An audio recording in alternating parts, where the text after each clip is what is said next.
আগের ভিডিওতে আমি মিডল এজেড ওম্যানদের হেভি মেনস্ট্রুয়াল ব্লিডিংয়ের একটি কারণের কথা বলেছিলাম, সেটি হচ্ছে অ্যাডেনোমাইসিস।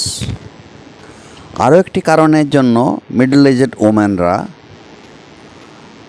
হেভি ব্লিডিংয়ে ভোগেন, সেটা হচ্ছে ফাইব্রয়েড। ইউট্রাইন ফাইব্রয়েডের জন্য হেভি ব্লিডিং হয়। হেভি মানে এক্ষেত্রে যে একটা দুটো জায়গায় 4-5টে প্যাড পার ডে রাখছে শুধুমাত্র সেটাই নয়, এরকম হতে পারে যে 3 দিনের জায়গায় 5 দিন, 7 দিন বা 10 দিন পর্যন্ত ফ্লোটা চলছে। এবারে এটা আটকাবার উপায় কী? যদি মিডল এজেড ওম্যান 40-45 বছর বয়স হয়েছে, ফ্যামিলি কমপ্লিট হয়ে গেছে, তাহলে গো ফর অপারেশন। আর তো ইউটারাসটা কোনো কাজ নেই তখন, না? আর নয়তো যদি এটা ছোটোখাটো একটা টিউমার হয়, কোনো সিমটমস প্রডিউস না করে, ছোটোখাটো মাত্রে 3 সেন্টিমিটারের চাইতে ছোট, সেটাকে আমি ছোট বলছি, তার উপরে গেলে বড় বলবো।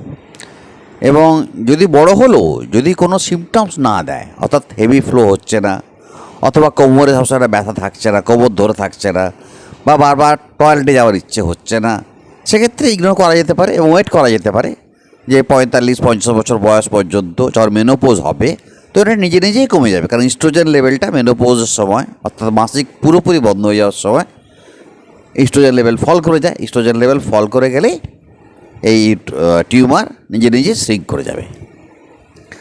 আর যদিও মিডল এজেড ওমেনদের কথা বলছি, কিন্তু যদি কম বয়স্ক কোনো লেডি এই প্রবলেমে ভোগেন, তার ক্ষেত্রে একটা উপায় বলে দিচ্ছি। কম বয়স্ক অর্থাৎ 20-25 বছর বয়স, ম্যারিড, ফ্যামিলি এখনও বাকি আছে তৈরি করা, সেক্ষেত্রে তারা পুরো ইউট্রাস অপারেশন করতে হবে না, মায়োমেক্টমির মাধ্যমে এই ফাইব্রয়েড থেকে মুক্তি পাওয়া যেতে পারে। তাছাড়া নতুন কিছু মেডিসিন এসছে যেটা আমাদের আমলে ছিল না, ইউরিপিস্টাল, মিফেপিস্টোন, এগুলোর দ্বারা ছোটো আকারের ফাইব্রয়েড শ্রিঙ্কেজ করে দেওয়া সম্ভব হচ্ছে। তবে এটার জন্য এক্সপার্ট গাইনোকোলজিস্টের সাথে যোগাযোগ করতে হবে।